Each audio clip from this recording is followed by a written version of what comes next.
de obras específicas desse grande universo de contribuição, né, de reflexão que a utopia nos permite. Agora eu quero te convidar para a gente falar um pouquinho sobre as distopias na literatura e vamos fazer isso acompanhados de dois grandes especialistas que eu já chamo aqui no telão.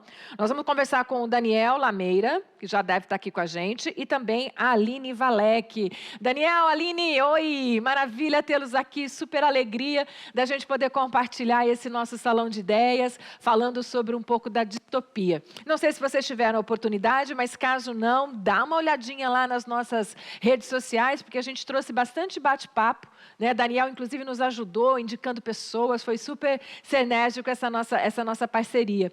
E agora, então, a vez de vocês para a gente discutir um pouquinho sobre distopia. Gente, o Daniel, ele é historiador, tem experiência na área de editoria, né? Conduz duas editoras, mas uma experiência que é muito legal do Daniel, que a gente vai compartilhar aqui, é o fato dele intermediar processos de leitura, né? De difundir a leitura entre leitores, formar leitores, e ele vai contar para a gente um pouquinho desse trabalho dele. Já no caso da Aline, a Aline é escritora, tem várias obras, né? Tem uma participação de contar histórias, né? Em vários meios digitais, ela também vai acabar contando para a gente um pouquinho sobre isso. Tem a palavra, né? Aline Valek ainda conta histórias no podcast Bobagens Imperdíveis. Vamos falar sobre isso também. Aline, vamos começar aqui com você. Você está falando de onde? Onde você está no Brasil? Espera aí, vamos lá que eu estou sem seu áudio. Falo de São Paulo, um prazer estar aqui, boa tarde para vocês que estão assistindo. Eu sou a Aline Valek, eu sou uma mulher de pele clara, cabelo preto, cacheado, curto na altura do queixo, uso óculos e uma blusa de crochê maravilhosa que eu amo, verde, porque está fazendo um pouco mais friozinho aqui hoje. Tá, em São Paulo está um pouquinho mais frio? Sim, deu uma esfriada, né? Começou a chover, então deu salve, uma salve, aliviada chuva. naquele calor. Aqui em Ribeirão Preto a gente está com a terra suja por conta da poeira, torcendo por uma chuva. E aí, Daniel, você está falando de onde? Olá, oi pessoal, tudo bem? Obrigado pelo convite. Também estou aqui do Rio de Janeiro.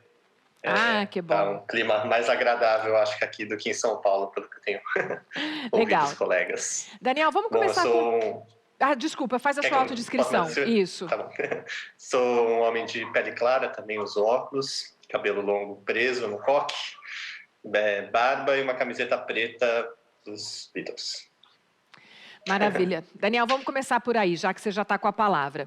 Esse seu trabalho, né, dentro da literatura, antes que a gente entre propriamente no tema, né, que são as distopias na literatura, só para o pessoal ficar um pouco na sua sintonia, né, ele surge como? Né? Como é que você faz esse ponto de intersecção com a literatura? Legal. Bom, meu trabalho, na verdade, com livro começou em livrarias. Fui livreiro durante muito tempo, antes de começar a trabalhar em editoras. E vi como uma extensão esse tentar fazer o leitor se interessar por um livro que você acredita que ele possa gostar, que você acha que pode ser interessante ali para a vida dele, e tentei carregar isso para além desse contato só com um leitor ali na livraria, mas quando a gente pensa qual título lançar nas editoras, como lançar, qual vai ser a capa, como criar conteúdos digitais que possa mediar esse contato com esse leitor e colocar o livro dentro de uma experiência gostosa, né? Não só aquele livro como uma antítese de uma experiência de entretenimento, né? Aquela coisa de desliga a tela e vai ler um livro, mas o livro como parte de um consumo, de uma troca com outras pessoas, e aí isso é feito em vários pontos, desde a escolha de design até quem vai fazer os textos extras do livro, quem vai ilustrar, as notas de rodapé. Então é uma tentativa de infiltrar em cada decisão da publicação do livro, da divulgação dele, essa vontade de que o leitor se envolva nessa leitura e queira falar sobre aquele livro com mais pessoas também. Legal. E você, Aline, em que momento da vida você passa a ser conduzida ou conduzir a literatura no seu cotidiano? Eu acho que desde sempre, né, a leitura ela está sempre presente. Como a minha formação como leitora, né, não só como escritora, eu acho que as duas coisas se confundem um pouco. Mas a partir do momento que eu começo a escrever, eu também começo a me interessar mais por cenários impossíveis, né? Por cenários fantásticos. O meu primeiro romance, As Águas Vivas Não Sabem de Si, é considerado ficção científica, mas está sempre aberto a debates, né? O que tipo de literatura é. Mas eu vou diretamente para o fundo do mar para contar histórias e imaginar a consciência de outros seres também, né? E agora no meu romance mais recente, Cidades a Fundo em Dias Normais, eu imagino um cenário de uma cidade que começou a afundar misteriosamente, e as consequências disso para os moradores, né, os habitantes desse lugar que se passa no Centro-Oeste. E eu acredito muito também na história, por isso que eu transito entre várias mídias, né, eu escrevo desde sempre na internet, né, com newsletter, que é um tipo de carta que se manda por e-mail, né, onde eu também conto histórias e também compartilho as minhas reflexões, e também com o podcast Bobagens Imperdíveis, né? Então eu tento contar histórias em várias plataformas diferentes, com vários cenários diferentes, para buscar justamente uma conexão com o leitor, buscar uma reflexão sobre a vida que a gente está vivendo no momento, né? Então, na última temporada do podcast Bobagens Imperdíveis, eu já fiz esse podcast, essa última temporada, durante a pandemia, né? Então foi meio que uma forma, um pretexto de levar a mente para outros lugares, estando isolada dentro de casa. Então eu vou desde o fundo do mar até o deserto do Atacama, conto várias histórias, por exemplo, do Aldous Huxley, né, que é autor de ficção científica, conto histórias do Belchior, eu conto histórias de tudo que eu acho interessante e que às vezes está em pequenos detalhes do cotidiano. Legal. A gente trouxe aqui nesse palco da FIL vários debates sobre livros utópicos, né? E o campo da utopia acaba criando um cercado para esses livros, né? Ele tem um tom meio de filosofia, ele tem um tom meio de política, né? Agora, a distopia mora na ficção ou existem outros cenários propícios para a literatura distópica? Vou começar com o Daniel. Legal, isso que você falou, realmente, né, a distopia, ela, de certa forma, é um desdobramento desse conceito de utopia, né, e a utopia ali, que se a gente pegar no cerne ali do Thomas More, com o livro ali de 1503, se não me engano, que ele imagina essa sociedade que seria perfeita, né, então o próprio imaginar de uma sociedade utópica, né, o que ele chama essa sociedade de utopia, essa ilha, já é algo que beira a filosofia, né? O que é o perfeito, né? O que é uma sociedade? Isso já vem com uma pessoalidade, com uma tentativa de que depois marca a distopia também. Porque a distopia vai dialogar com a filosofia e com a política e imaginar esse pior cenário, né? Esse paraíso perdido, esse pessimismo radical, que também mora, de certa forma, próximo ao otimismo radical, porque os dois são, né, faces distintas ali de uma mesma moeda que você vai ter para cada pessoa, e para cada criador, e para cada leitor também, cenários, né, diferentes do que é o pior possível e do que é o melhor possível, né? Então, acho que a distopia, ela embora use a ficção, como a filosofia usou várias vezes, não só o Tratado de Utopia, mas você pega o Cândido, do Voltaire, né, usa parábolas e histórias para lá dentro colocar ideias. Acho que a distopia também usa da ficção para tocar temas muito presentes. Às vezes está falando de um futuro, mas na verdade está ressoando um presente imaginado ou até um passado possível de ter acontecido. Então, acho que sim, ela tende um pouco para a ficção, mas ela está muito, como boa parte da ficção científica, embora as pessoas às vezes não ligam a isso, né? Está muito pautada na realidade.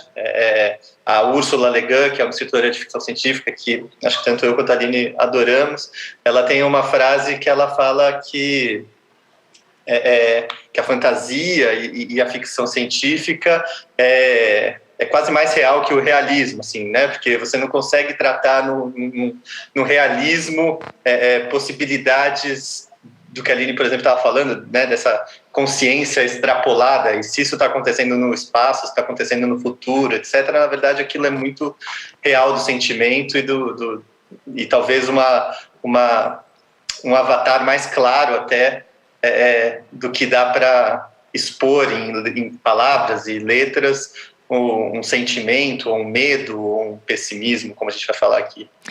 Aline, a distopia, de uma certa forma, criou, né, um caminho comum entre literatura e cinema, porque no cinema a distopia tem sido um tema também muito frequente. Embora a literatura, muito antigamente, né, já de longa data, vem trabalhando com a distopia, o cinema parece que, né, colocou todos os pés nesse gênero, nesse estilo, como é que a gente pode identificar. Isso ajuda um ao outro? O cinema ajuda a literatura ajuda o cinema na difusão das suas propostas? Acho que eles caminham muito juntos, né? Eu acho que a ficção científica ela costuma funcionar muito bem no audiovisual, porque ele consegue materializar, tangibilizar aquilo que na história está meio vago ou meio distante, né? De imaginar uma outra sociedade ou um outro contexto, uma outra realidade. Então, eu acho que a imagem, ela acaba ajudando a transmitir um pouco isso, né? Tanto que tem várias adaptações de ficção científica, sendo ela distopia ou não, para o cinema, porque eu acho que ajuda a visualizar isso e a tornar mais real. Eu estava até pensando aqui no Conto da Aia, que é um livro da Margaret Atwood, que é uma distopia que eu acho que as mulheres ficam particularmente tocadas por ela, né? Que imagina uma sociedade em que aconteceu uma tomada de poder por grupos fundamentalistas, né? De cristãos, e que transforma os Estados Unidos num país chamado Gilead, com regras completamente diferentes, né? E que as mulheres, assim, partindo também da premissa de que é uma realidade em que a fertilidade é alterada. Então, a proposta dessa sociedade fundamentalista vamos colocar as mulheres a serviço de se reproduzir, né? Então, o corpo da mulher vira essa ferramenta de salvar o mundo, né? Só que a revelia delas. E essa história foi adaptada para uma série com a maravilhosa Elizabeth Moss. E ao ver a série, eu já amava o livro, né? Tem é narrada pela Offred, né? Que é uma dessas mulheres, a June, né? Que é uma dessas mulheres que se torna uma aia, né? Então o corpo dela está a serviço desses rituais, dessa sociedade, para ser uma parideira, assim, né? No vocabulário mais vulgar.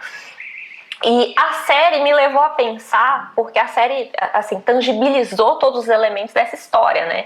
E, ao mesmo tempo, prolonga um pouco a história que a gente vê no romance, que a gente vê no livro. E, nesse prolongamento da história, eu comecei a minha suspensão de descrença, né, na minha capacidade de acreditar naquele mundo, começou a ficar em dúvida, porque eu pensei, cara, isso não aconteceria. Como, sabe, tanta gente concordar que isso aconteça, que algo tão terrível aconteça? Mas aí eu fiquei pensando, isso já aconteceu, né? Não é uma coisa no futuro, não é uma ameaça que, claro, sempre está por vir, né? Os direitos reprodutivos das mulheres estão sempre sendo ameaçados de uma forma ou de outra.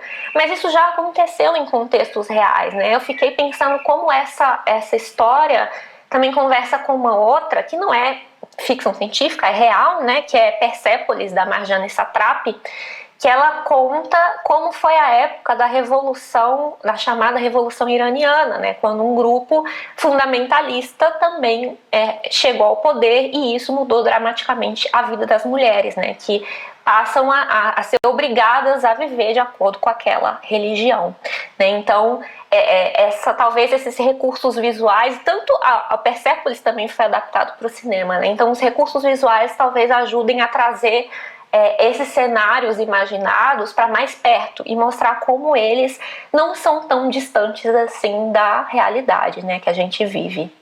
Bem, eu vou abrir aqui um contexto, né, para a análise dos dois, tá bom? Da Aline e do Daniel. Uma certa ocasião, a gente estava na Fundação discutindo faixa etária para indicação de obras literárias.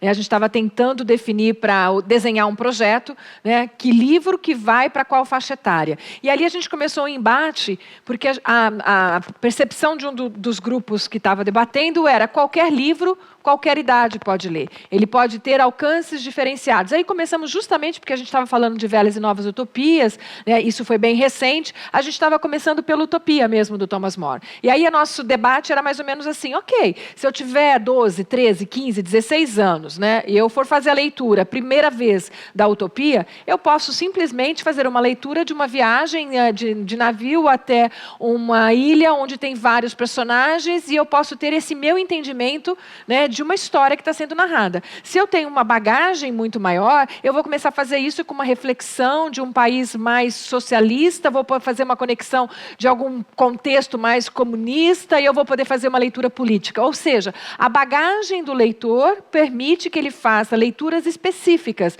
mas isso não precisa fazer necessariamente um recorte, né, identitário ou de idade mesmo, de faixa etária para o leitor. A distopia também pode ter essa leitura. Ela pode ter a leitura da profundidade e eu tentar pegar a mensagem e eu posso fazer uma leitura mais sobre a narrativa. Isso funciona bem, Daniel, nesse mundo de criação de leitores? Acho ótima pergunta, porque a gente vai para um lado que hoje é muito presente, que é a criação de narrativas em cima das narrativas que a gente está falando, né? Então, é isso, né? Estudar um livro, por exemplo, de 1500, como utopia, e às vezes tem níveis de consciência de leitor ou de aprofundamento. Às vezes alguém que vai ler aquilo como uma ficção, quase que na época dá para até contar como se fosse ficção científica, hoje seria o equivalente quase se alguém falasse que fosse para um planeta, né? Porque os caras estavam indo para o outro lado do oceano em 1500, quando isso estava muito no início ainda. E fazer uma leitura ficcional pode ser interessante, às vezes tocar até em lugares mais bonitos do que quem for ler aquilo já buscando, por exemplo, atrelar aquilo ao socialismo do Marx, que vai nascer séculos depois, né? Então, cada leitura tem uma beleza própria que é difícil a gente antecipar, né? As relações que aquela pessoa vai fazer e como que aquela história, às vezes, lida sem uma mediação biográfica ou temática ou de contextualizar, pode também tocar lugares bonitos. A gente está recentemente, em 1984, a obra do Orwell entrou em domínio público, e acho que esses debates de narrativas em torno da obra do Orwell é super interessante de se estudar, né? O Orwell, como esse autor, durante boa parte da vida socialista, foi lutar na Guerra Civil Espanhola, lutou lá do lado dos anarquistas, na verdade, que ficaram encurralados entre os socialistas e governistas e comunistas e os fascistas do Franco. Então os anarquistas ficam no meio da briga e acabam sendo perseguidos pelos dois lados. E ele volta e faz esse cautionary tale, né, esse conto cautelar, não sei, sobre uma história de um Estado totalitário que funcionaria, de certa forma, como uma crítica, claro, ao Stalin, mas também ao fascismo. E a briga entre o que ele está criticando, acho que ganha hoje mais, ou se ele está antevendo o mal que a tecnologia e a observação vai fazer na vida privada das pessoas, que também é outro tema interessante do livro, mas isso acaba ganhando, nesse momento em que a discussão política está extremamente aflorada e rápida e, às vezes, superficial, uma leitura, talvez, uma leitura possível, mas deixa de lado outras que poderiam ser interessantes da obra também, né? A obra tem uma discussão, por exemplo, em torno do sexo, que é uma coisa que pouco se fala, mas está no cerne da discussão, né? Ele começa a desvelar o que está acontecendo no Estado, ao mesmo tempo que ele vai descobrindo, vai o sexo com uma personagem que ele vai se encontrando, e ao mesmo tempo tem um outro nível psicanalítico que dá para interpretar dessa fase da vida em que você descobre que as coisas não são o que você imaginava até então, e tem uma relação com a mãe, tem uma cena... Então a gente às vezes acaba deixando de lado, por às vezes a nossa própria visão panfletária e tentar encaixar aquilo em um discurso narrativo, de lado partes importantes e partes interessantes da criação do autor também. Então, acho que tanto a visão infantil sobre essas obras, a visão adolescente, cada época da vida a gente vai tendo uma leitura diferente, e não necessariamente a que a gente vai ter mais adulto, mais culto, no sentido que as pessoas usam essa palavra, vai ser o que vai te conectar mais. Isso é a beleza da literatura, né? De deixar isso aberto para o leitor completar em várias partes da vida. E nessa relação você acabou trazendo 1984, lembrei aqui também de um livro que a gente pode ler em qualquer idade, e a interpretação que você tem da obra é que vai oscilando de acordo com a sua bagagem, que é a própria Revolução dos Bichos, né? Você pode fazer uma leitura juvenil dessa obra, né? E no futuro fazer uma outra leitura, então, de novo, fazer várias correlações em detrimento do seu aprofundamento da política, do comportamento humano, da própria raça, enfim. E para você, Aline, como é que você contextualiza essa questão dessas várias possíveis leituras de um tipo de literatura? Só para comentar também essa fala do Daniel, que a gente pode ter essa visão política, né? A gente até talvez mergulhe na distopia já querendo catar ali evidências, já estamos numa distopia, isso já está acontecendo, né? Então, o que acaba atrelando um pouco a escrita de ficção científica à necessidade de prever coisas, né? E que não acho que seja o caso, acho que a arte perde nisso também, porque você fica presa à realidade mesmo, e você não consegue extrapolar coisas fora disso.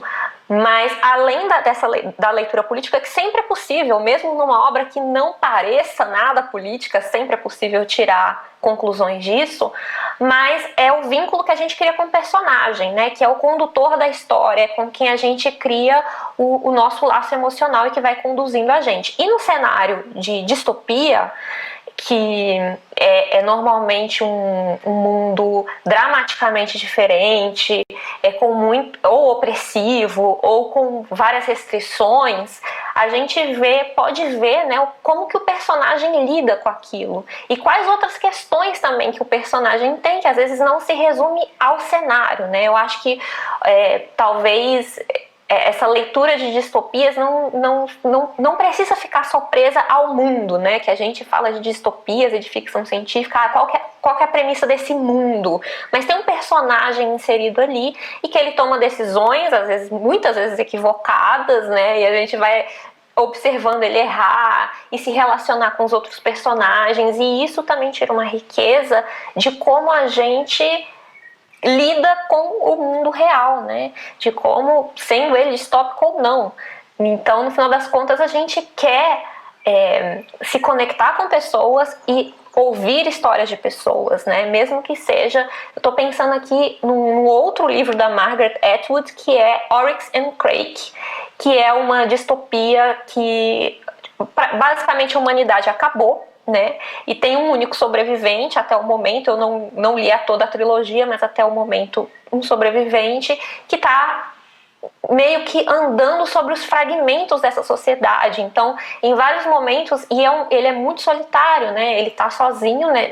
E se lembrando do que conduziu a essa devastação completa, e ele tenta se apegar a palavras do mundo, tipo torradeira, que não existe mais, não faz mais sentido, e ele fica tentando resgatar essas palavras que davam sentido ao mundo em que ele existia, né? E isso me levou a reflexões assim de como o vocabulário e a linguagem vão construindo a gente, e como às vezes o desaparecimento de uma palavra pode fulminar assim a nossa identidade, quem a gente é, onde a gente está no mundo, né? Então pode trazer tanto questões políticas mais macro, quanto questões mais ligadas ao ser humano, mais ligadas a nossa linguagem, a nossa forma de se relacionar, né? Então, tem várias leituras possíveis. Eu acho que prever o futuro, se apegar a isso, eu acho que fica uma visão um pouco rasa do que esse gênero pode oferecer.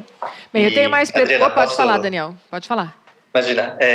Eu acho que isso que a Aline falou tá super interessante e está ligado com esse conceito de utilitarismo, né, da arte.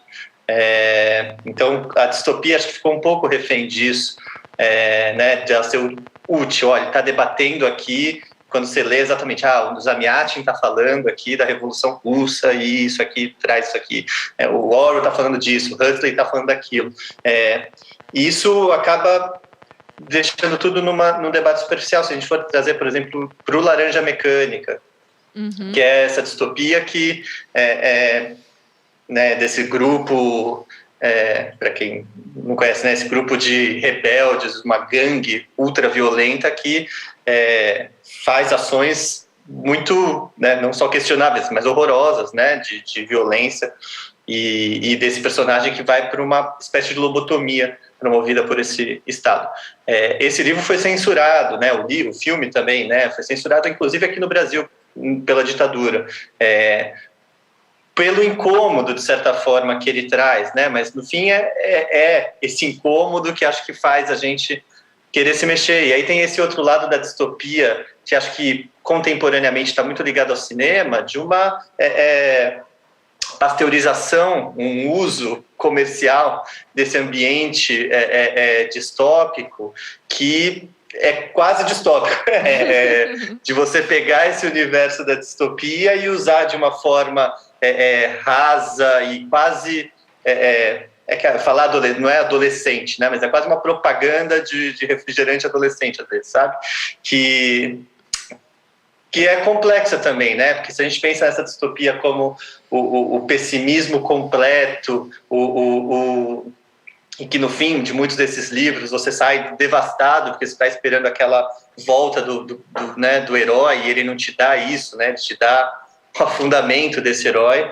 É interessante, enquanto estudo, ver como isso se transformou em blockbusters que usam, de certa forma, essa ideia para vender, né, algo corporativo, algo que não necessariamente traga a discussão, mas pela forma que traz, trata ela como algo genérico e que está dado pelo mundo e que não merece.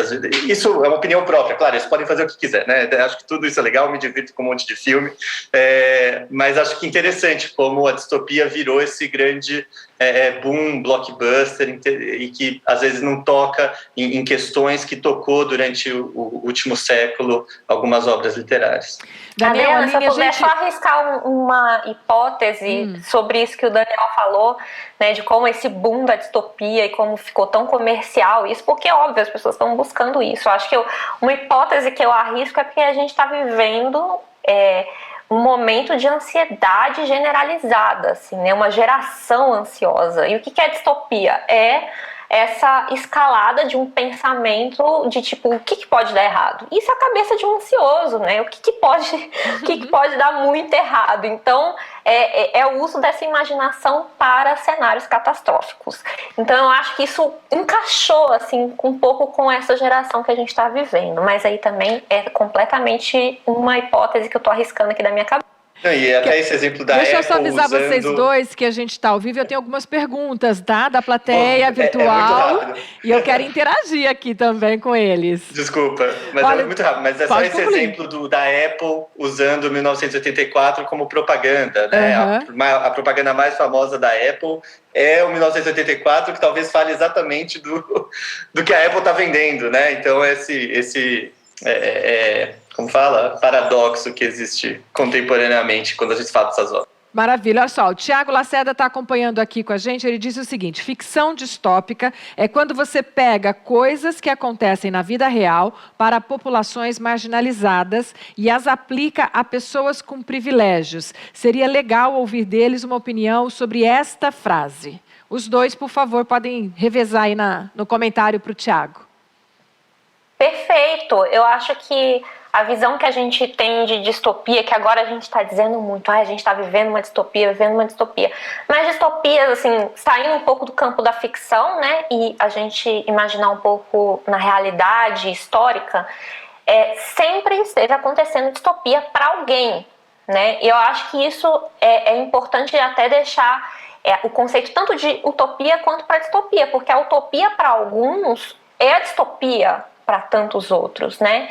Então a gente pensa, por exemplo, temos agora um momento, a gente está vivendo uma distopia climática, né? Que eu acho que está tornando o apocalipse, o fim do mundo e cenários distópicos um pouco mais democráticos, porque estão atingindo todo mundo em igual medida. Mas se a gente for pensar na colonização, no processo de colonização do Brasil, das Américas, quão distópico é você pensar de pessoas que vieram do outro lado do oceano para dizimar completamente o seu povo, né? E escravizar. E isso já é uma distopia, né? E a distopia também das consequências disso, porque por mais que a escravidão tenha oficialmente sido abolida, a gente ainda vive as consequências disso de pessoas que vivem em outras condições que, de fato, se você for aplicar para pessoas que detêm o privilégio da sociedade, elas podem ser consideradas distópicas, mas as distopias estão sempre acontecendo, mas as utopias também, né? Eu acho que sempre são duas forças que estão se degladiando aí, porque por mais que essa totalidade, né, imaginar uma totalidade de que, bom, agora tá bom para todo mundo, não sei se isso é possível. Eu acho que a utopia, em primeiro lugar, né, eu não sei se ela dá para ser total para todo mundo. Eu acho que várias dessas histórias que a gente vê, elas problematizam justamente isso, né, que a utopia para uns vai ser o cenário distópico de outros. Mas ela também pode ser uma direção, né? Uma direção para uma sociedade que a gente imagina e não necessariamente um lugar de chegada. Isso aqui. Daniel? Posso complementar? Eu acho super interessante esse ponto e teve uma frase que a Aline falou que eu acho que é ótimo, né? Que a distopia para uns vai ser a utopia de outros. E acho que às vezes a gente parte, principalmente quando a gente faz esses debates com pessoas esclarecidas e legais e que têm uma imaginação de sociedade parecida, boa, como algo padrão do que é uma distopia, né? Mas ela pode muito bem ser cooptada por pessoas, né? A gente está vivendo num momento com um monte de gente, por exemplo, antivacina, né? Em que a distopia dessas pessoas pode ser um universo onde é obrigatório todo mundo ter uma vacina, e ela vai extrapolar isso. Esse é um ponto da distopia interessante, porque ela vai extrapolar tanto isso que de fato vai virar um absurdo narrativo e de fato você vai concordar mesmo aquilo às vezes tendo um cerne questionável. Então, um livro que foi um estouro, vendeu mais de 8 milhões de livros na época, que traz uma visão diferente de distopia, é o Atlas Shrugged, né, o Revolta de Atlas, da Ayn Rand, que os milionários e as pessoas que realmente produzem na sociedade estão sendo taxadas e roubadas pelo governo e eles resolvem parar de produzir. E aí o mundo vai virar um caos. É completamente diferente do que outra distopia que pode ter uma narrativa com outro ponto de vista, né? Então, isso é interessante também. A distopia e a utopia, elas existem diversas, né? E a gente, às vezes, quando debate, tenta colocar esses campos predominantes, mas que tem que se atentar a qual é a intenção, de certa forma, daquilo. A gente acabei de falar que não era para ser utilitário, mas quando você lê, você tem que buscar essa consciência, né, do que está acontecendo naquela história, né? E se você quiser, não necessariamente você precisa. Mas é interessante como isso pode ser usado de formas diferentes também. A distopia como algo que a partir do momento que está escrito distopia, aquilo é muito ruim, é horrível se isso acontecer, e ali pode ter narrativas que você necessariamente como leitor não necessariamente concorda, mas ao mesmo tempo acho interessante ler para você ter esse espectro variado de possibilidades do que é ruim e o que é bom para as pessoas. Tem obras que muito imediatamente você consegue defini-lo como sendo uma obra utópica ou uma obra distópica. Isso fica muito claro pelo processo narrativo, o estilo, o conteúdo. E de todos que nós citamos desde o início até aqui, a gente acabou falando um pouco mais sobre a literatura estrangeira, não brasileira. Quando a gente olha para o Brasil, o que a gente tem de utópico e distópico? E eu vou fazer uma referência imediata que me veio à mente ouvindo vocês falarem, principalmente nessa questão do livro se tornar distópico ou deixar de ser distópico, ou se tornar utópico e deixar de ser utópico na própria transição do tempo. Nós abrimos a nossa feira no sábado com a participação do Loyola e nós estávamos celebrando os 40 anos de Não Verás País Nenhum. Né? E agora, ouvindo um pouco a fala de vocês, eu já estou meio que pensando nesse livro como algo que não teve a pretensão de ser distópico, mas a sua história, há 40 anos atrás, a gente tem 40 anos do lançamento do livro no ano de 2022, né? Ele tem essa coisa que né, não vai ter mais árvore, não vai ter mais verde, não vai ter mais água, como uma coisa realmente de uma sociedade distópica. Meio que em 40 anos a gente transitou nesse trajeto, nesse caminho, né, da própria narrativa de Loyola. Então, dentro desse meu comentário, eu queria que vocês abrissem um pouquinho uma análise de literatura brasileira para a gente pensar um pouco em utópicos e distópicos e nessa narrativa que se movimenta de acordo com a sociedade, se movimenta também, né, esses livros mais antigos que transitam pelo tempo. Queria que os dois fizessem esse comentário, por favor. Aline. Me veio de imediato o Ninguém Nasce Herói, do Eric Novello, que é um autor brasileiro contemporâneo, que esse livro, principalmente, ele teve a manha, e talvez seja muito conhecido como ser um livro profético, porque várias coisas que ele escreveu nessa história de fato se concretizaram a partir de 2018, né? Então ele imagina um Brasil que foi tomado por poderes fundamentalistas cristãos, e isso com milícias que reprimem a cultura, né? E distópico nesse sentido. Inclusive, no livro, os personagens, como vários livros são censurados, os personagens eles são subversivos, distribuindo livros. E o que aconteceu na Bienal, eu não lembro de que ano foi, mas na Bienal que esse livro foi lançado, é que o Crivella, ele teve aquele lance lá dele implicar com um quadrinho onde dois homens se beijavam, né? E ele queria tirar esse livro de lá, de circulação, e acabou surgindo um movimento, na verdade, para distribuir livros, que é o que acontecia justamente no livro, no Ninguém Nasce Herói. Então, ele explora várias, assim, pensando em sociedade, em cenário, em várias coisas que se concretizaram, mas dentro desse livro eu percebo a utopia dentro dos personagens, né? Aí aquela coisa que eu falei de os afetos que ligam os personagens, né? Porque é um grupo de jovens que estão tentando sobreviver a esse cenário, e eles fazem isso a partir do vínculo que eles vão criando entre si, né?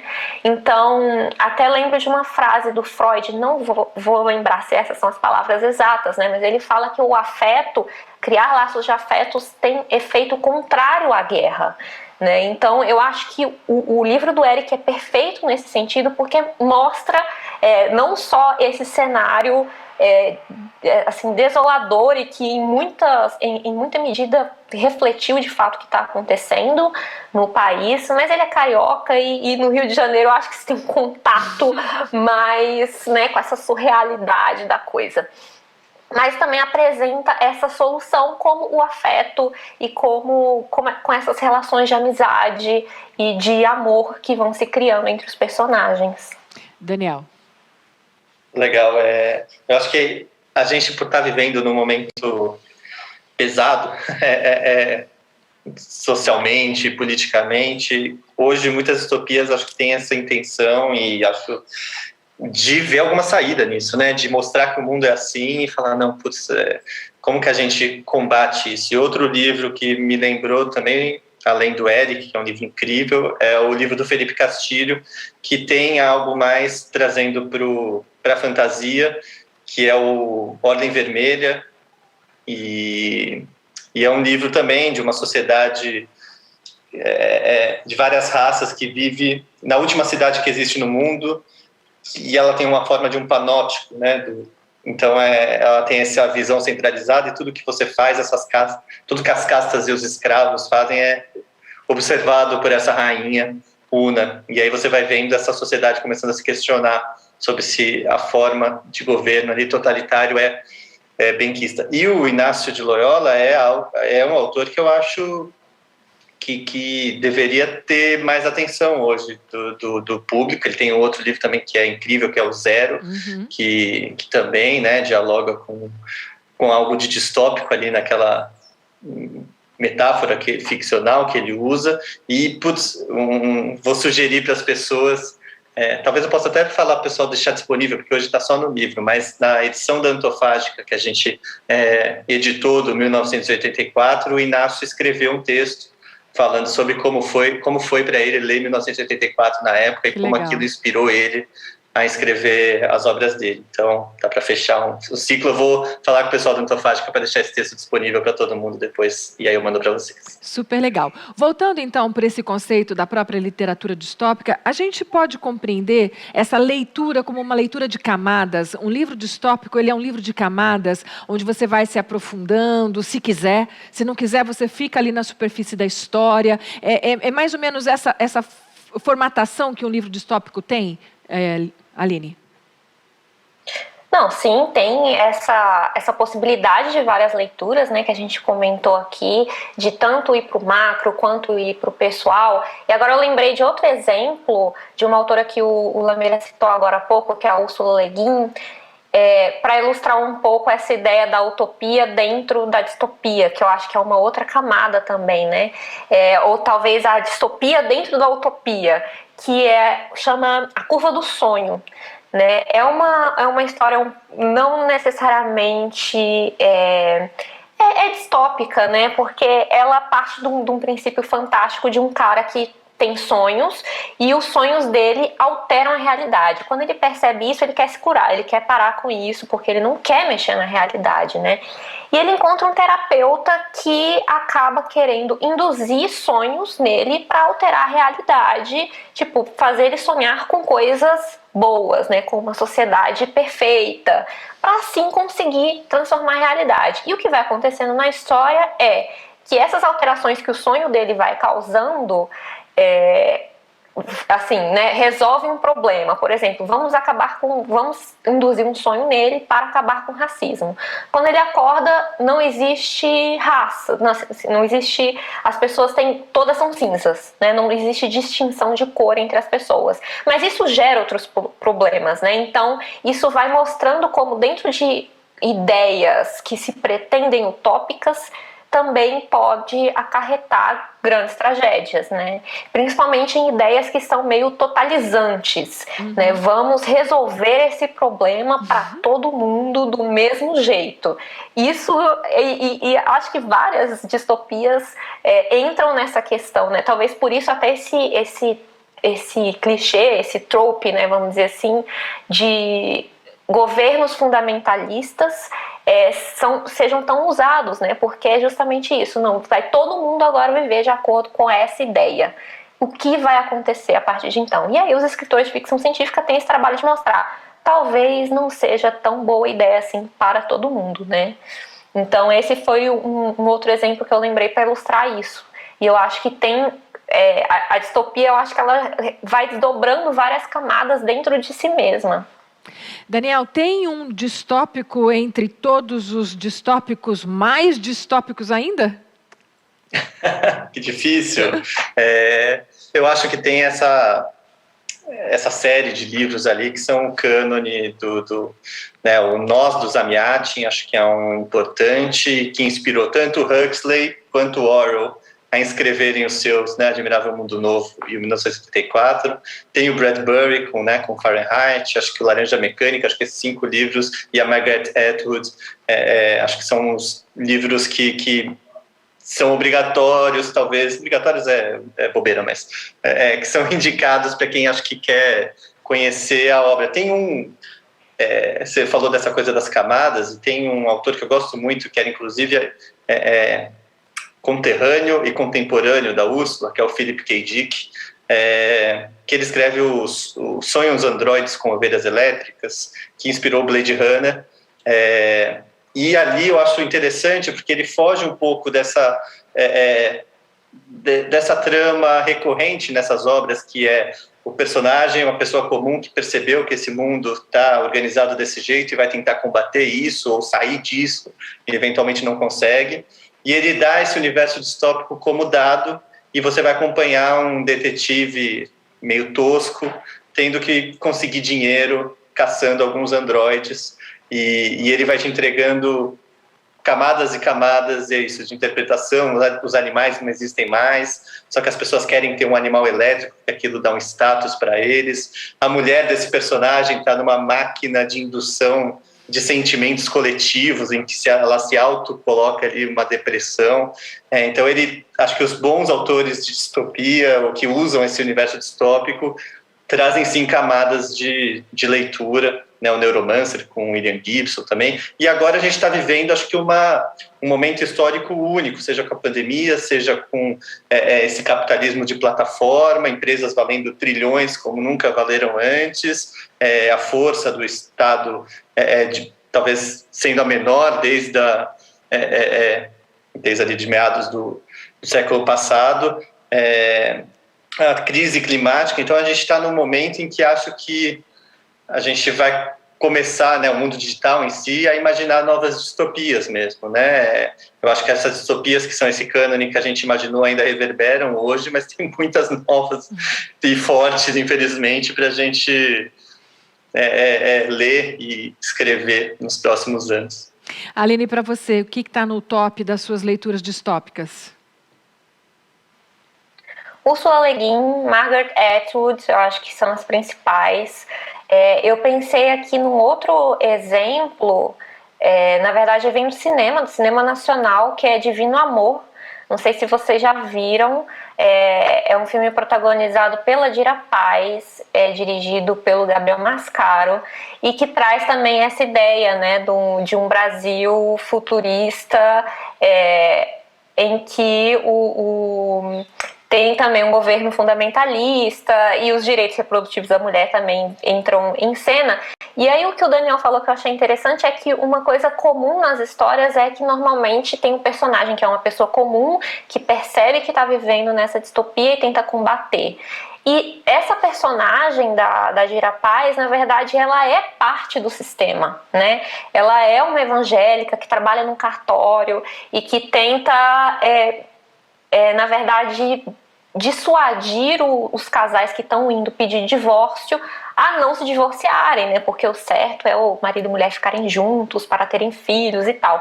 Só que ela mesma não consegue ter filhos, né? E a história é essa jornada, ela tentando engravidar, né? E nesse contexto dessa religião em que os casais meio que rolam swings, assim, uma coisa meio sexual. E ela está imersa nessa cultura, né? Então, o fantástico que está nessa história é o que ela faz a partir de algo que, na verdade, ela engravida, e isso, que é o desejo dela, se torna, na verdade, o problema que ela tem para resolver. E não necessariamente o sistema, né? Ela não quer combater o sistema, mas surge um problema dentro desse contexto que ela precisa navegar para resolver.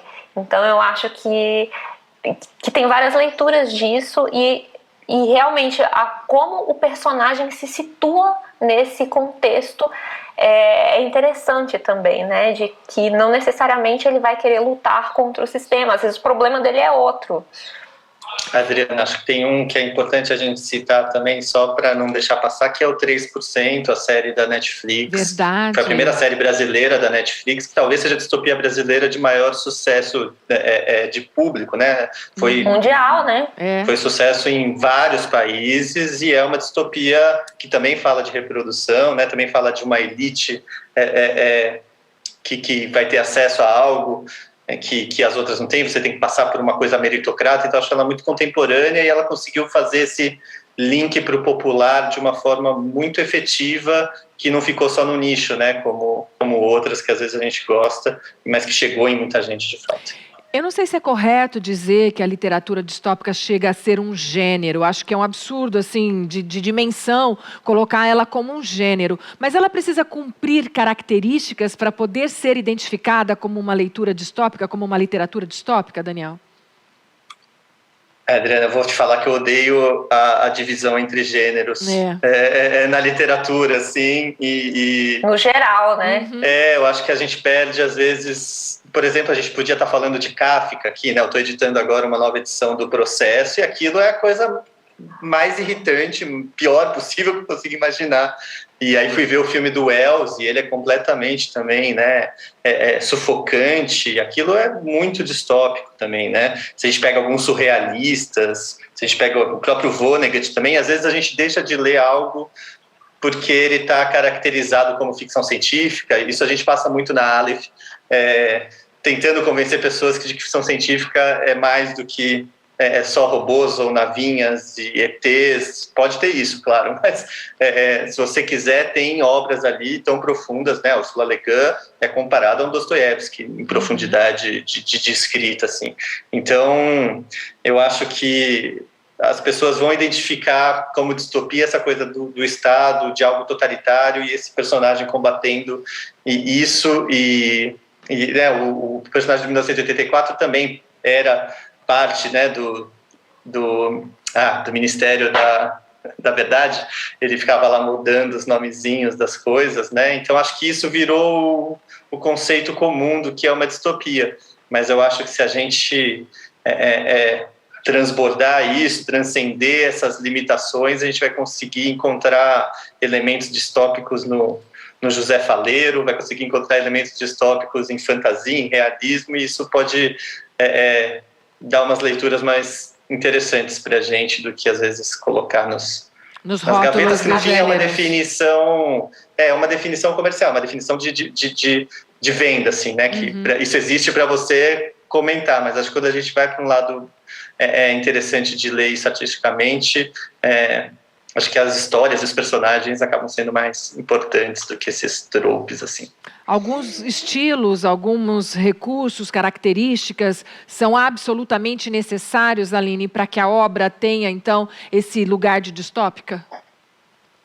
Então, até do ponto de vista de quem escreve, eu acho que esses rótulos atrapalham, no geral. Por isso que eu comecei falando que eu não sei se As Águas Vivas não sabem se é ficção científica, ele é considerado ficção científica, né? Porque por uma questão mercadológica mesmo, né? Em qual prateleira eu vou colocar esse livro, né, para vender, para qual público, né? Mas do ponto de vista de quem escreve, de quem cria, talvez pensar, eu vou escrever uma distopia, né? Isso talvez seja muito limitador, né? Tira muitas possibilidades, porque aí você fica agarrado a esses padrões e talvez não consiga justamente fazer algo novo, né? Não consiga fazer algo verdadeiro, algo que, sabe, que você queira passar uma mensagem, né? Então você talvez não consiga encontrar a sua própria escrita ali dentro, né? Porque você fica apegado a esses padrões. Eu tento não me rotular enquanto eu escrevo, tanto que Cidades a Fundo em Dias Normais é dramaticamente diferente. Quem for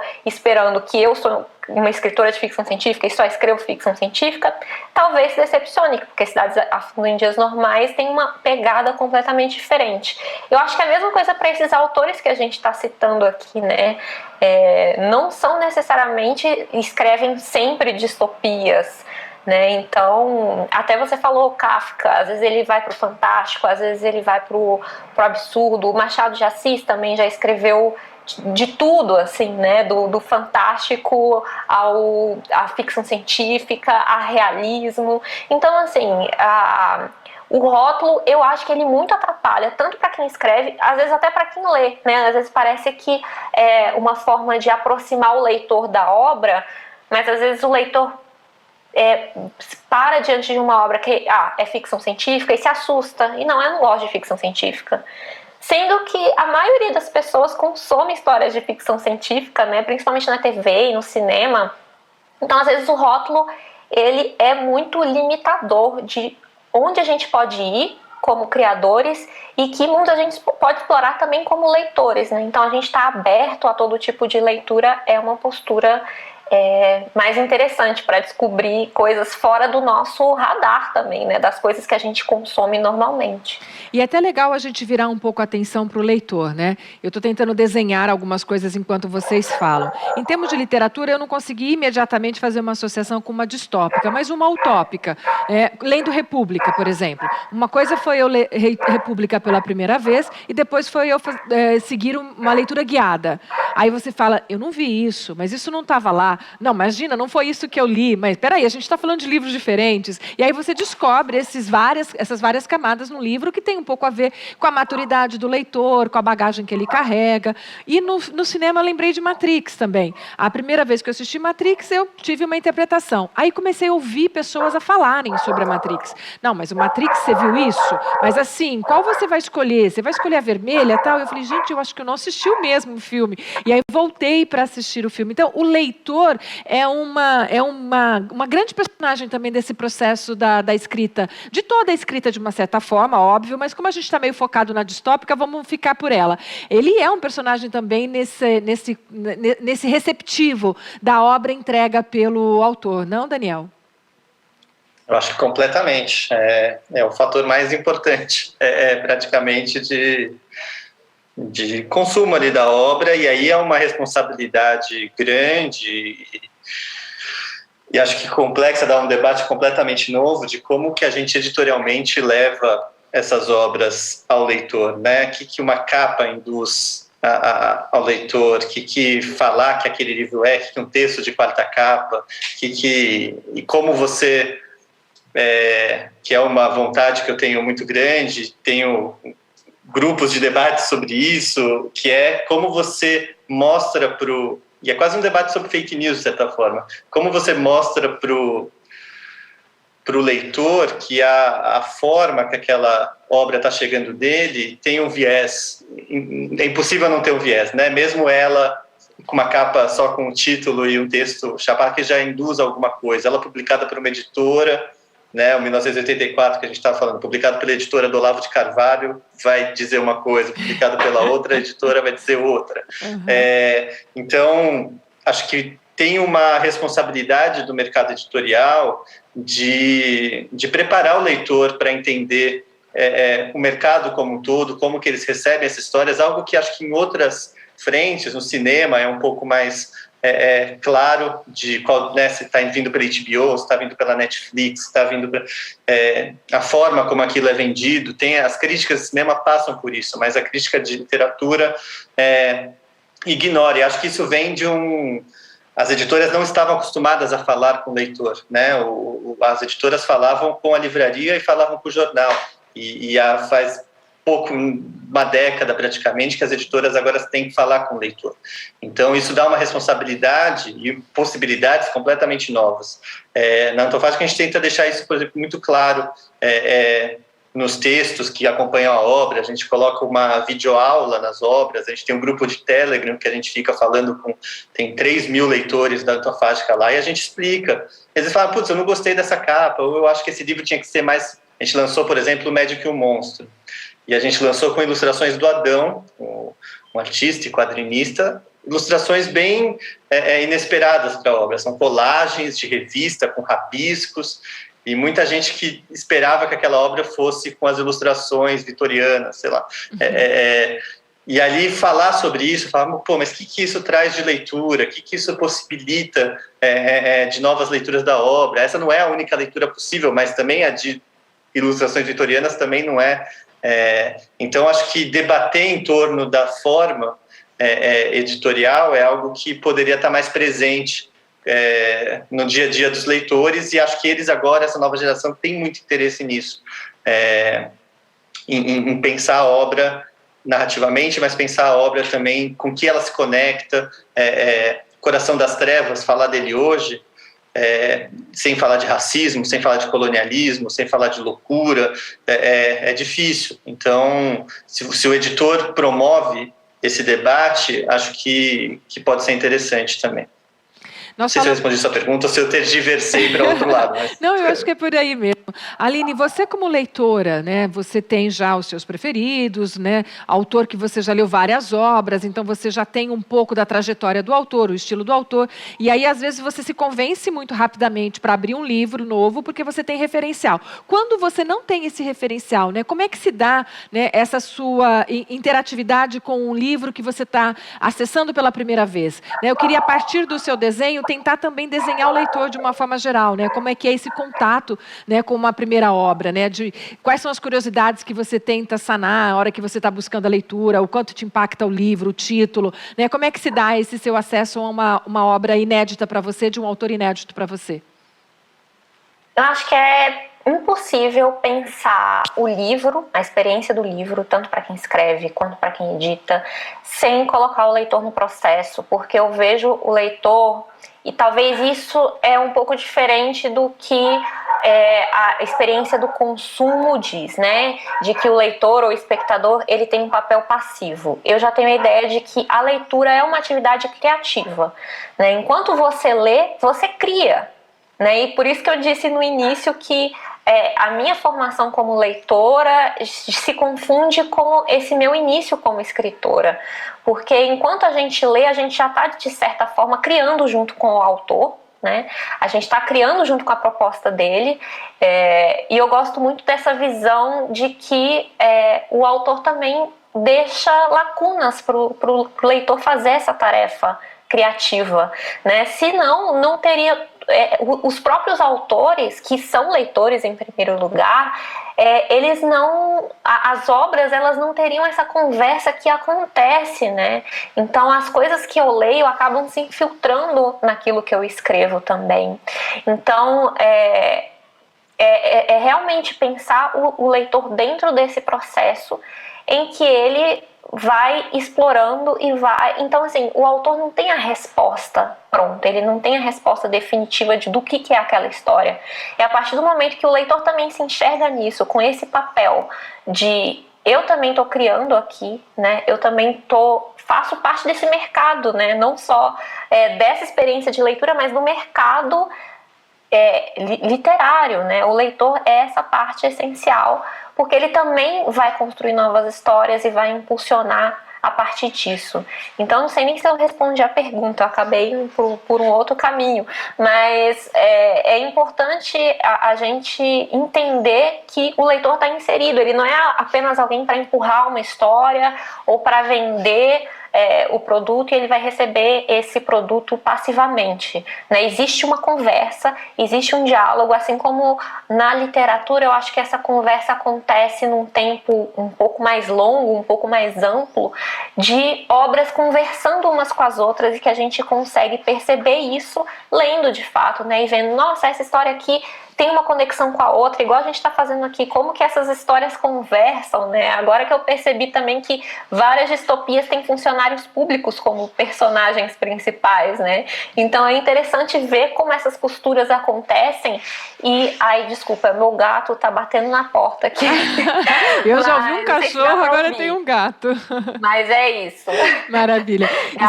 Eu quero só compartilhar com vocês que a gente tem um projeto na Fundação do Livro e Leitura, a gente apresentou esse projeto ao longo da semana, chamado Combinando Palavras, em que a gente escolhe alguns autores, né, compartilha com algumas escolas e por 2, 3, 4 meses as escolas trabalham com os alunos, os estudantes, o tema e depois a gente proporciona um encontro, né, entre o escritor com os leitores.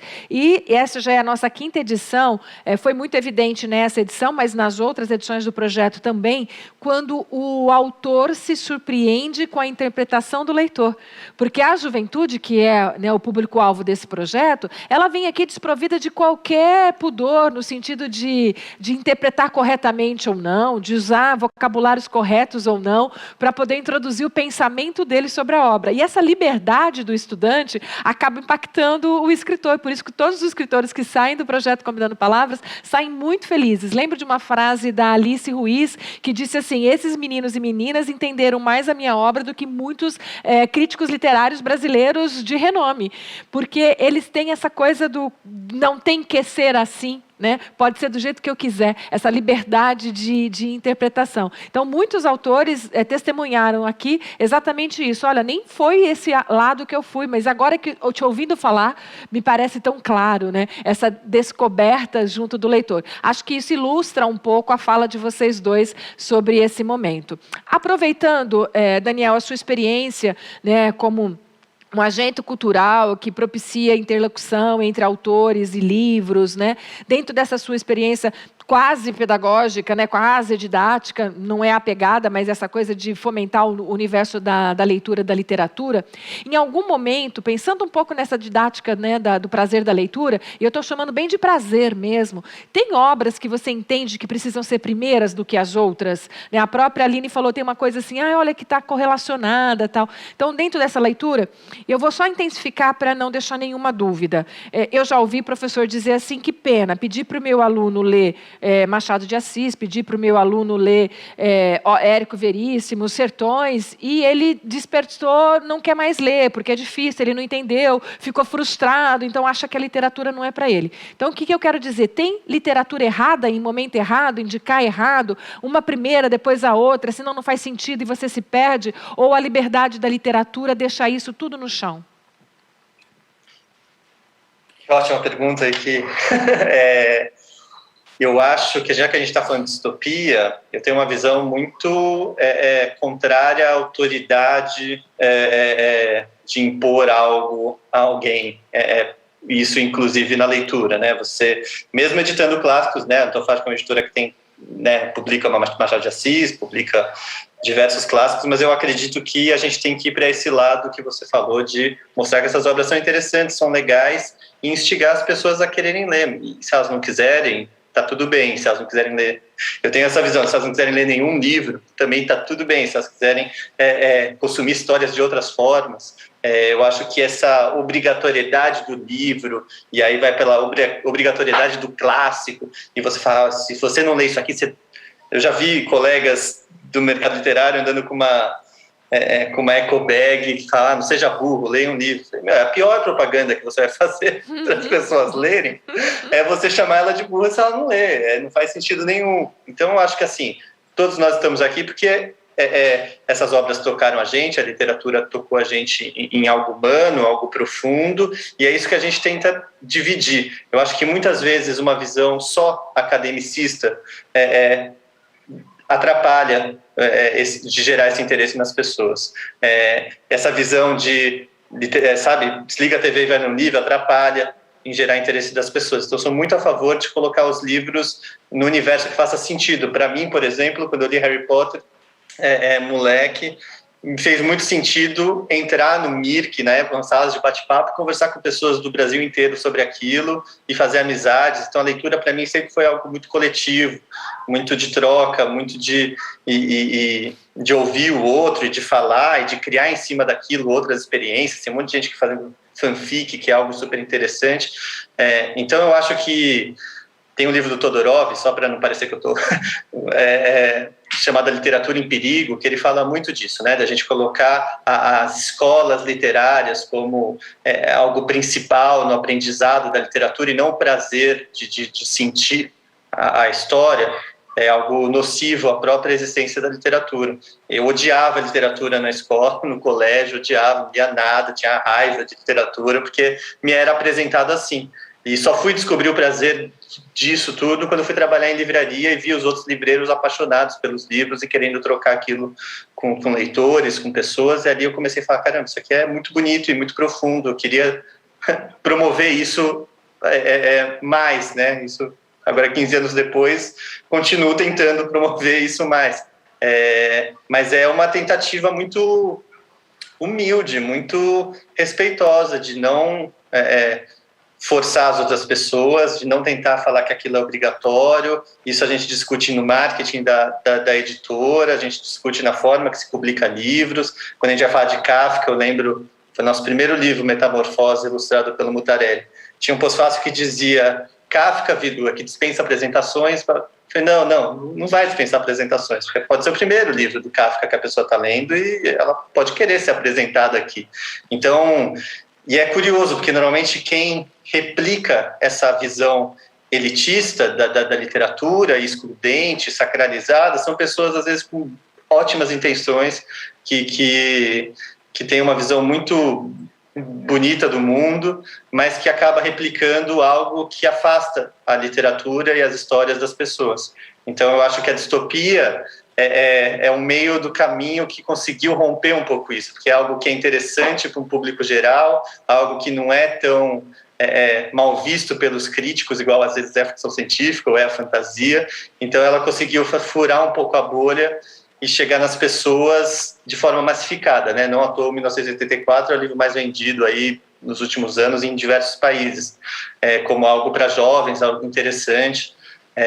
Então, acho que é legal a gente discutir exatamente essa obrigatoriedade de obras aqui enquanto a gente está falando de distopia. Então, eu defendo que as pessoas leiam o que elas quiserem, mas aí, quando a gente está na escola ou em cursos, faz parte gerar esse incômodo, gerar essas proposições, mas que aquilo faça sentido com a realidade de quem está lá, né? Não que você vai pegar uma coisa que está completamente fora. Eu acho que tem ali possibilidades de você incomodar, igual a gente fala na culinária, né? Você não vai ficar com paladar infantil necessariamente para o resto da vida, você pode experimentar coisas diferentes. E aí o professor pode ser esse mediador de mostrar, olha, tem isso aqui que é diferente aqui, tem isso aqui que é diferente ali, mas não com essa visão autoritária que normalmente é feito. Eu acho que a palavra que você usou... Desculpa. Imagina, a palavra que você disse que eu acho que faz muito sentido é a mediação, né? A mediação literária é um recurso bastante interessante. Pode falar, Aline. Não, concordo demais com esse ponto, porque até em muitas conversas, assim, as pessoas partem do princípio que as pessoas têm a mesma referência. E não é nem interessante criativamente que todo mundo leia a mesma coisa, né? Eu acho que isso vai num ponto totalizante da utopia, que todo mundo vai ler os clássicos, todo mundo vai conhecer essas referências. Só que isso gera, pensando que todo mundo é criativo e tem capacidade de contar histórias, as pessoas vão contar as mesmas histórias, né? Então é interessante que eu tenha lacunas que o outro possa preencher também, porque isso é que dá espaço para conversa, né? Quando a gente tem parte de pontos diferentes e tem referências diferentes, né? Então eu concordo demais com essa visão do Daniel. Bem, ainda que a gente tenha muito ainda por falar sobre a literatura distópica, como a gente já está mais perto do final do que do começo, eu queria falar um pouquinho da trajetória de vocês. Aline, você falar um pouquinho da Aline escritora, né, desafios, caminhos, alternativas, trabalho que está para ser lançado. Falar um pouquinho sobre a sua trajetória literária. Bem, caminhos é continuar escrevendo loucamente. Atualmente eu estou escrevendo bastante na internet. Eu me considero até falo também em diversas conversas, né, que o meu trabalho literário não se distingue tanto do que eu escrevo na internet, no meu blog, na minha newsletter, com o podcast.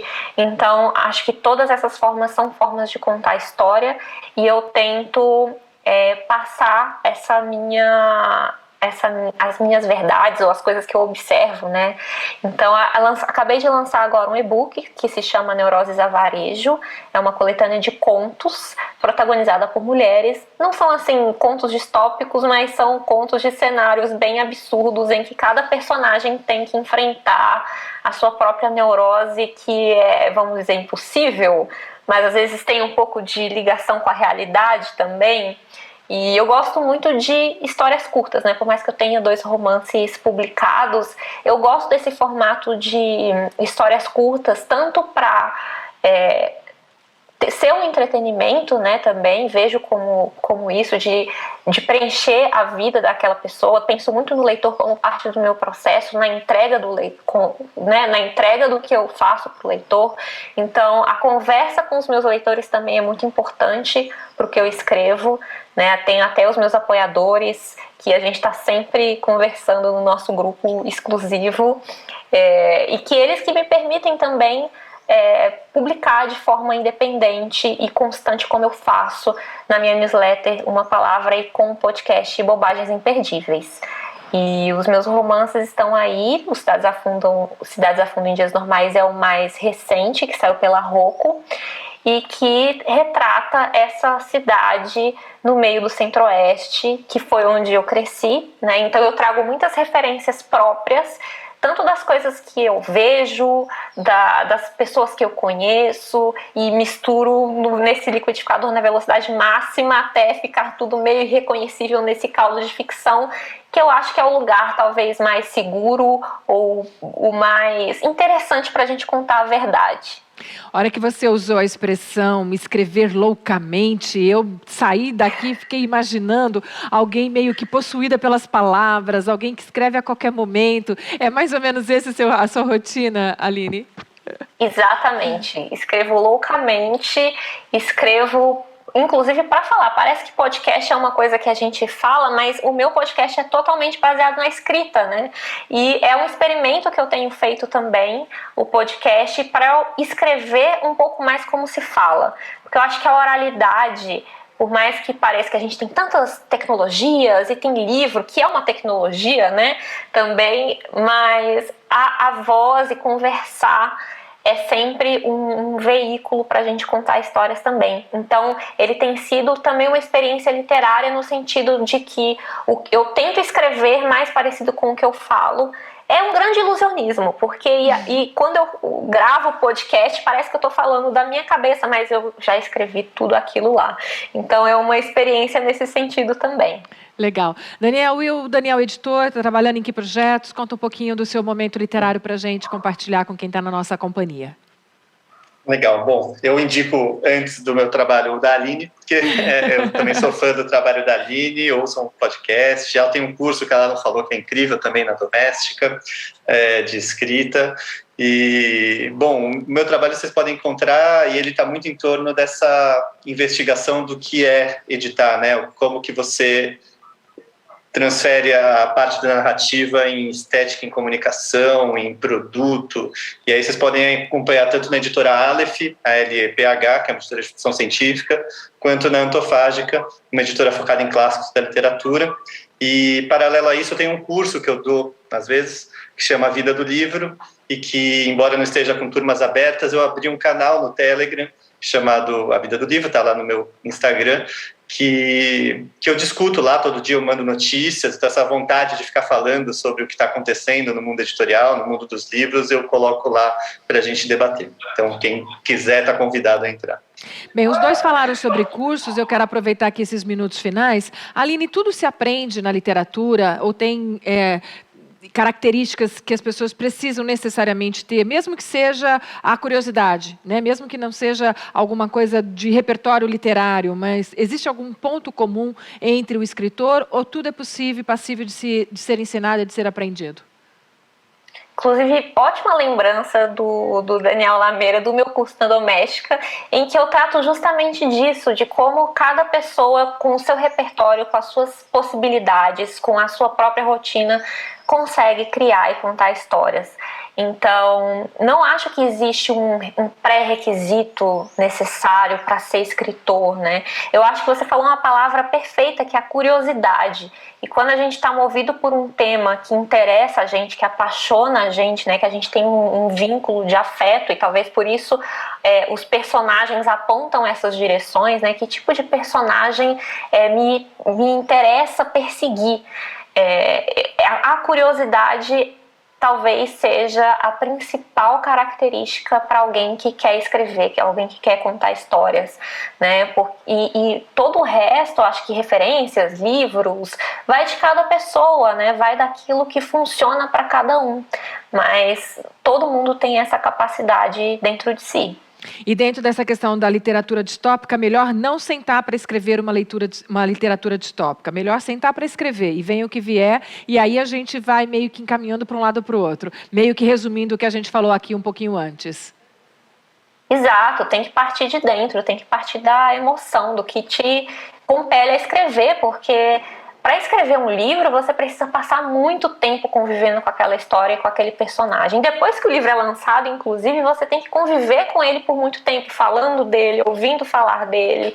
Então tem que ser algo que te apaixona muito para você conseguir passar todo esse tempo convivendo com ele. Então Com certeza. Até por isso que eu fui pro oceano, que era uma coisa maravilhosa, que eu queria estar mais perto. E foi o que saiu, né? Então, foi se descobrindo se era ficção científica ou não ao decorrer disso. Então, se preocupar menos com rótulos e mais com o que te move, com o que te afeta. Isso é bem legal, porque o Milton Ratum disse aqui também no palco para os estudantes, né, de que tem muita coisa que ele escreveu e não publicou, porque ele realmente precisa se sentir muito afinado com aquilo tudo, ele tem que ter muito orgulho da literatura dele para mostrar para as outras pessoas, né? Então, que nem tudo que ele escreveu, ele publicou, só aquilo que ele realmente já fez uma validação enquanto autor. Daniel, você falou sobre a questão da vida do livro. Eu tenho certeza que despertou a curiosidade de que conteúdo você está falando quando fala sobre isso. Legal. Fazer só um paralelo com o que a Aline falou, tem uma palavra que o pessoal mais ligado a artes plásticas usa e que a gente na literatura usa menos, mas que eu acho que poderia estar, que é quando você vai falar do que um artista está fazendo, eles falam muito, estou pesquisando sobre tal coisa, né? Eu estou investigando o universo de tal coisa. E a gente, na literatura, tem essa coisa, às vezes, de vou sentar e vou escrever. O teatro você pode investigar, você pode ficar anos também. O teatro está bem dentro dessa linha também, né? Do teatro de pesquisa e tudo mais. Legal. O Vida do Livro, eu falo depois que a Aline passou lá o tempo investigando, escrevendo, etc., e tem aquele texto pronto, o que acontece depois, né? Como que a gente recebe esse livro, como os editores vão atrás dos autores, como acontecem os leilões, qual é a parte financeira disso, como você faz traduções, copydesk, revisões. Então, eu tento dividir isso que eu era, quando estava na livraria, ficava pegando os livros e falava, caramba, por que eles fizeram desse jeito, né? E aí ficava comparando traduções, por que esse livro não vendeu e esse vendeu, o que é vender, né? O que é esse conceito, né? Então, foi minha vontade de expor esses bastidores que às vezes ficam muito fechados no mundo das editoras para leitores, autores, todo mundo saber como funciona e tomar suas decisões mais embasadas ou só consumir já sabendo de como que esses bastidores, essa manufatura do livro aconteceu. Super legal, gente. Feliz da vida de ter começado o nosso 9º dia da 20ª Feira Internacional do Livro, com a participação de vocês dois, né, nessa proposta que tivemos aqui de falar sobre literatura distópica e um pouquinho também do universo literário de vocês. Daniel Lameira, Aline Wallach, muito obrigada por ter compartilhado com a gente aqui. Super obrigada. Eu que agradeço, maravilhoso, inclusive conversar com o Daniel, que sempre tem ideias maravilhosas, né? Sobre literatura, assim. Que bom. Fazia tempo que eu também queria sentar para conversar com a Aline, às vezes esses eventos são até uma forma disso acontecer sem desculpas. Né? Um pretexto, né, para trocar um papo. Bom. Então somos nós aqui da Fundação promovendo encontros, belíssimos e deliciosos encontros. Obrigada, gente, muito obrigada. Tchau. Para você